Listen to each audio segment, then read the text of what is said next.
Two groups of older adults spent 10 days flat on their backs in a hospital bed. One group lost about 4.5 pounds of muscle in those 10 days. The other group, same beds, same 10 days, barely lost any. The only difference between them was one thing added to their day: a compound your body normally makes from the food you eat. If you're over 60, that difference is the gap between bouncing back from a rough week and never quite standing the same again. What that compound is, the exact dose that works, and the one food I've saved for the end that can nearly double the effect, that's what today is about. I've spent years in emergency medicine, and if there's one thing that quietly breaks my heart, it's how often a person walks into the hospital for something small: a bad flu, a hip that needed a couple of days of rest, a minor surgery, and walks out weaker than they will ever fully recover from. Not because of the illness itself, because of what those few days of lying still did to their muscle. And here's the part almost nobody is told. You don't have to be in a hospital for this to be happening to you. It's happening slowly, quietly, in your own home, every year after 50. So let me be clear about what this video is really about. This isn't about looking a certain way. It isn't about lifting heavy things at a gym. It's about whether 10 years from now, you can still get up off the toilet without grabbing the wall. Whether you can carry your own groceries. Whether you can catch yourself when you trip instead of going down. Muscle isn't vanity after 60. Muscle is independence. And most people are losing it without ever seeing it happen. Here's what I'm going to walk you through. First, what this compound actually is and why your own body slowly stops making enough of it. Then, the real proof, the studies that made even skeptical doctors pay attention. After that, the mistake almost everyone makes with protein, which is the single biggest reason people eat plenty and still lose muscle. Then I'll rank the everyday foods that feed this process, from the ones that do the most work to the ones that are just nice to have. I'll give you two cheap allies that most people completely miss. I'll show you a 60-second test you can do in your own kitchen chair to measure your own muscle. And at the very end, the one simple food that can nearly double all of it. Let's start with the compound itself. It's called HMB. The full name is beta-hydroxy-beta-methylbutyrate, which is a mouthful, so just remember HMB. And I want to clear up something right away, because a lot of videos get this wrong. HMB is not a ketone. It's not some fat-burning fasting molecule. HMB is what your body makes when it breaks down leucine, and leucine is one of the building blocks of protein, the kind you get from eggs, dairy, meat, and fish. So every time you eat protein, a small amount of the leucine in it gets converted into HMB inside your body. Now here's the catch, and it's a big one. Only about 5% of the leucine you eat ever becomes HMB. To put that in plain numbers, you'd have to eat roughly 60 grams of pure leucine to make just 3 grams of HMB. That's an enormous amount of protein, far more than any human being actually eats in a day. So food gives you a trickle of HMB, never a flood. Keep that number in your back pocket. It's going to explain a lot in a few minutes. What does HMB actually do once your body has it? Think of your muscle like a house that is constantly under two crews. One crew is always tearing old material down. The other crew is always building new material up. In a healthy young body, those two crews stay roughly balanced, so the house holds steady. HMB works on both crews at once. It tells the demolition crew to slow down, and it nudges the building crew to keep working. It even helps patch up the outer walls of your muscle cells and wake up the repair cells that fix damage. In simple terms, HMB is a signal that tells your body, don't tear this muscle down, protect it. And that brings us to the quiet problem of aging. Because starting around age 50 and picking up speed after 60, two things go wrong at the same time. First, your body gets worse at making HMB from the protein you eat. That trickle I mentioned becomes even thinner. And second, your muscle cells themselves start to go, in a sense, hard of hearing. the building crew stops responding to the signals as well as it used to. Doctors have a name for this. We call it anabolic resistance. Picture a thermostat that used to kick the heat on the moment the room got cold, but now you have to crank it way up before anything happens. That's your aging muscle. The same meal that used to build muscle in your 30s barely registers in your 70s. This is the belief I most want to break today. Most people think muscle loss after 60 is simply because you stop moving as much. And movement matters, we'll get to that. But that's not the whole story. And often it's not even the main one. You can eat protein at every single meal, stay reasonably active, and still lose muscle every year because your body has quietly gotten worse at hearing the signal and worse at making the very compound that protects the muscle in the first place. It's not that you're lazy. It's that the machinery changed. And once you understand that, the solution changes too. So let's talk about the proof, because this is where it stopped being theory. Remember those 2 groups of older adults in hospital beds I opened with? That was a real study, published in the journal Clinical Nutrition. Researchers took healthy older adults, average age around 67, and had them lie in bed for 10 straight days, the way you might after a fall or a surgery. The group that got a placebo lost about 2 kilograms of lean muscle, roughly 4.5 pounds, in just 10 days. The group taking 3 grams of HMB a day held on to their muscle. Same beds, same stillness. One kept its muscle, one didn't. And the only variable was HMB. Now let me put that 10-day number in perspective, because it's frightening in the best possible way. A separate study in the Journal of the American Medical Association found that healthy older adults on 10 days of bed rest lost about a pound of leg muscle and up to 16% of their leg strength. 16% in 10 days. And older adults lose muscle during bed rest at roughly 3 times the rate of younger people. This is why a 2-week illness at 75 can end someone's independence, while the same illness at 35 is just a bad couple of weeks.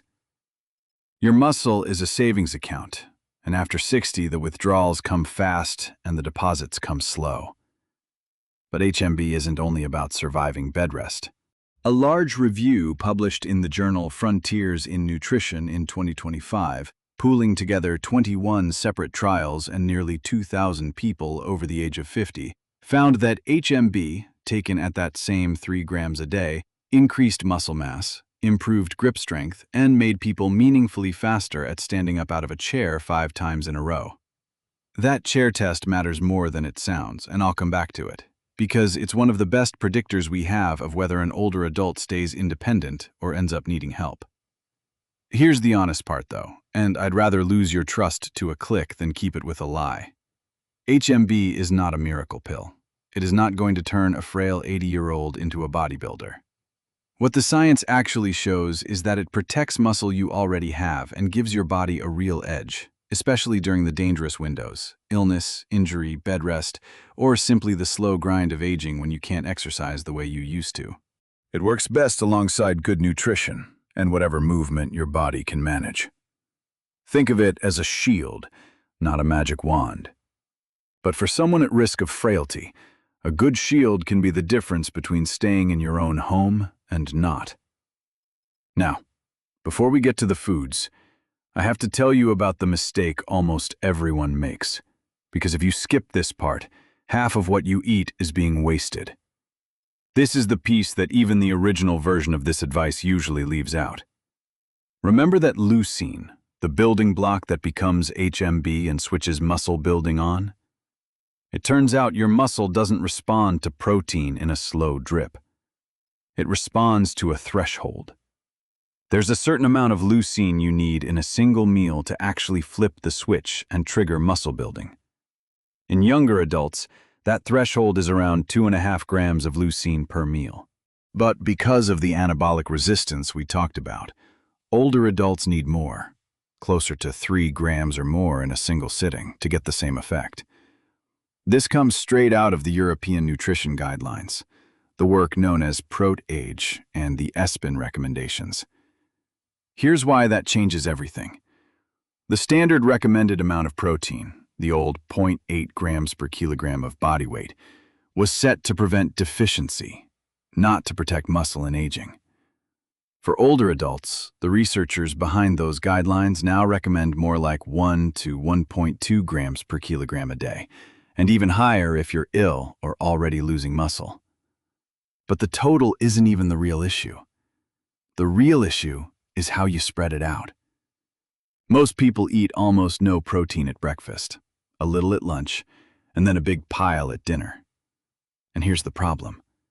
Your muscle can only hear so much protein at one meal. A giant steak at dinner doesn't make up for a toast and coffee breakfast, because the breakfast never crossed the threshold to build anything, and a lot of that dinner protein sails past what the muscle can use in one sitting. So here's the reframe, and this alone is worth the whole video.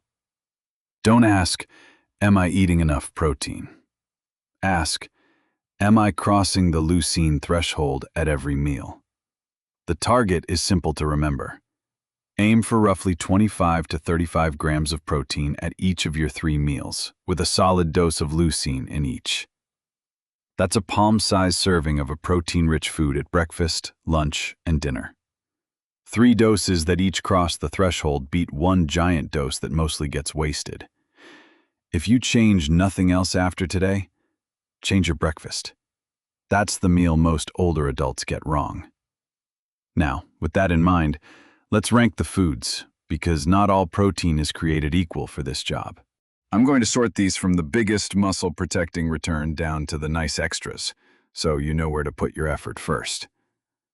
At the top of the list, the single most leucine-dense everyday food you can get is whey protein. Whey is what's left over when you make cheese, and it's roughly 10 to 11% pure leucine. A single scoop, about 25 grams, delivers somewhere around 2.5 grams of leucine, which means one scoop can nearly get you across that threshold by itself, and your body absorbs it within about half an hour. For an older adult with a small appetite who can't face a big plate of eggs in the morning, a whey shake blended with milk and some frozen berries can quietly do more for your muscle than most breakfasts. Hold on to whey, because it's going to come back at the very end. Next tier, the whole food heavyweights. Eggs come first here. 2 to 3 eggs give you complete, easily absorbed protein, and the leucine in eggs is very well used by the body, which matters because absorption tends to drop as we age.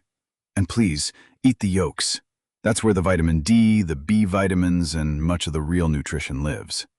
For years, people were scared off egg yolks over cholesterol, but for most people, eggs simply do not move heart risk the way we once feared. Right alongside eggs, lean beef.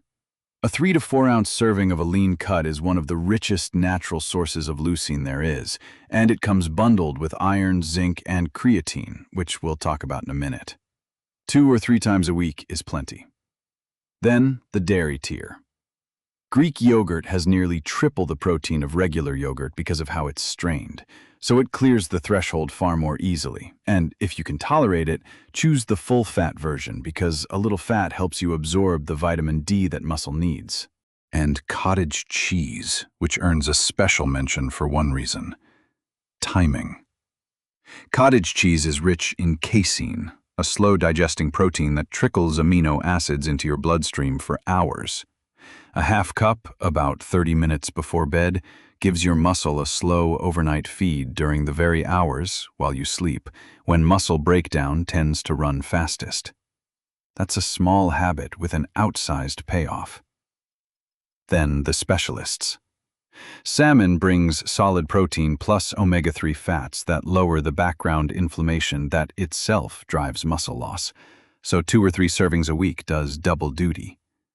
And at the bottom of the ranking, not because it's bad, but because it asks the most of you: quinoa. Quinoa is one of the few plant foods that's a complete protein, and it brings magnesium and potassium that muscles need to contract. But plant proteins are lower in leucine than animal ones, so if you're leaning plant-based, you simply need a bigger serving, or you pair it with something leucine-dense to cross that same threshold. That's not a reason to avoid it. It's a reason to be deliberate about the amount. So that's the food framework, ranked. But I promised you two cheap allies that most people miss entirely, and these might be the highest value few minutes of this whole video. The first is vitamin D, and I don't mean for your bones, though it helps there too. Vitamin D is directly involved in how your muscles contract and how well your nervous system fires them. When it's low, you feel it as weakness and unsteadiness. And here's the alarming part. Roughly 40% of American adults are deficient, and the numbers are worse for older people, for people with darker skin, and for anyone who doesn't get out in the sun much. The reason this matters so much is falls. Pooled research has found that supplementing vitamin D, somewhere in the range of 700 to 1,000 international units a day, reduced falls in older adults by about 19%. A fall at 75 can be the beginning of the end of independence. So this is your action step. Ask your doctor for a simple blood test called a 25-hydroxy-vitamin D test. It's cheap, it's common, and if you're low, correcting it is one of the easiest wins in all of medicine. The second cheap ally almost nobody over 60 is told about is creatine. I know, creatine sounds like something for young men at the gym. Forget that image. Creatine monohydrate is one of the most studied supplements on Earth. It costs pennies a day, and in older adults it's quietly impressive. When older people did light resistance activity and added 3 to 5 grams of creatine a day, they gained roughly 1.5 kilograms more lean muscle than the people doing the same activity without it, along with real strength gains. And despite the old rumors, in people with healthy kidneys, creatine has not been shown to cause harm. Between vitamin D and creatine, you're looking at maybe 40 cents a day for two of the best supported muscle and fall prevention tools we have. Now, I've thrown a lot at you, so let's make this personal and practical. How do you know where you actually stand right now? You don't need a lab. You can measure your own muscle in about a minute in your own kitchen today. Here's the main one. Sit in a firm chair, arms crossed over your chest so you can't cheat by pushing, and count how many times you can stand fully up and sit fully down in 30 seconds. This is called the sit-to-stand test, and it's one of the same tools we use clinically. For a rough guide, a woman in her early 60s should be able to do at least around 12, a man at least around 14. If you're getting fewer than about 8 to 10, that's a real warning sign that your leg muscle and your fall risk both need attention now. A related version doctors use: if it takes you longer than 15 seconds to stand up 5 times in a row, that's a red flag worth mentioning to your physician. A few more you can do at home. Notice your walking speed. If you can't comfortably cross a normal street in the time the signal gives you, that slowness is itself a marker of muscle loss. Wrap your bare hand around the widest part of your calf or use a tape measure, and a calf that measures under about 13 inches often signals low muscle. And if you want the simplest screen of all, there's a 5-question checklist doctors use, sometimes called SARCF. Ask yourself, do you have trouble lifting and carrying 10 pounds? Do you struggle walking across a room? Do you have difficulty rising from a chair or bed? Do you have trouble climbing a flight of stairs? And have you fallen in the past year? If several of those are a yes, don't brush it off as just getting older. That's a pattern worth taking to your doctor. Which brings me to what to actually do with all of this, sorted by how urgent it is, because I never want to leave you anxious without a next step. If you feel basically strong and just want to protect what you have, start at home. Fix your breakfast to cross that protein threshold. Add cottage cheese before bed, and get out for a short walk each day. If you've noticed you're slower on the stairs than a year ago, or that chair test surprised you, add the pieces we talked about. Get your vitamin D tested, and bring it up at your next regular checkup. Don't wait for a special appointment. But if you're having real trouble rising from a chair, if you've fallen more than once, or if you've noticed sudden weakness on one side, unexplained weight loss, or weakness that came on fast, that is not a nutrition problem to solve with yogurt. Call your primary care doctor and get seen this week. And of course, Any sudden one-sided weakness, trouble speaking, or a bad fall with a head injury, that's a 911 call, and you don't drive yourself. Let me handle the objection I can hear some of you thinking, because I hear it in the ER all the time. I'm 78. Isn't it too late for me? No, it is genuinely not. Every study we've talked about was done in older adults, many in their 70s and 80s, some of them bedridden. Your muscle keeps the ability to respond to good protein and gentle movement well into your 9th decade. You are not too old. You are exactly the person this works best for. A couple of honest, practical notes, because I promised you the real picture. If you decide to try HMB as a supplement, the effective dose in the studies is 3 grams a day, usually split into 2 or 3 smaller doses. And it takes a few weeks to a few months to show up. You'll find it on its own for somewhere around $20 to $40 a month, and it's also included in some clinical nutrition drinks your doctor may already know, like certain Ensure and Juven products used for healing and recovery. One thing to know so you're not caught off guard: Medicare generally does not cover nutrition supplements you drink at home, so this usually comes out of pocket. And the single most important note: if you have kidney disease or you take prescription medications, talk to your doctor before adding HMB, creatine, or a big jump in protein. For healthy kidneys, by the way, higher protein has not been shown to cause damage. That old warning really only applies to people who already have chronic kidney disease. But when in doubt, ask first. That's not me covering myself. That's me keeping you safe. So let me pull this all together into something you can actually carry with you, because if you remember nothing else, remember this pattern. Your body whispers before it screams. Muscle loss after 60 isn't loud. There's no pain, no alarm. It just quietly withdraws from your savings account until one day you can't get out of a chair. The cause isn't only that you moved less, it's that your body makes less HMB and hears protein less well. So you fight back on 3 fronts, and they rhyme. Measure, feed, and move. Measure. Do that 30-second chair test so you know your real number and can watch it. Feed. Cross the leucine threshold at all 3 meals, not just dinner. Lean on the top of that food list, and consider HMB, vitamin D, and creatine with your doctor's blessing. And move. Even light resistance, standing up and sitting down on purpose, carrying your groceries, is what makes the food and the supplements actually land. Measure, feed, move. That's the whole blueprint. And now the one food I promised at the start, the one that can nearly double the effect of everything else. It's whey protein. Here's why it earns that claim. Remember the leucine threshold, the switch you have to flip at each meal? Whey is the most leucine-dense food you can easily get, so a single scoop is often the difference between a meal that quietly builds muscle and a meal that doesn't. Pair a scoop of whey with your HMB-friendly foods, take it close to any movement you do, even just your daily walk or your chair stands, and you're hitting the muscle-building signal from 2 directions at once, the compound and the trigger together. That combination, cheap, simple, and doable at any age, is as close as nutrition gets to doubling your return. You don't need to do all of this tomorrow. You don't need to be perfect. That's not how this works. Small changes, repeated, are what actually change the direction of aging. So here's your one job for today, just one. Sit down in a firm chair and do that 30-second stand test, and write your number down somewhere. That number is your starting line. Then pick a single thing off this video: the whey shake at breakfast, the cottage cheese before bed, the call to your doctor about a vitamin D test, and do that one thing this week. You are not looking for perfection.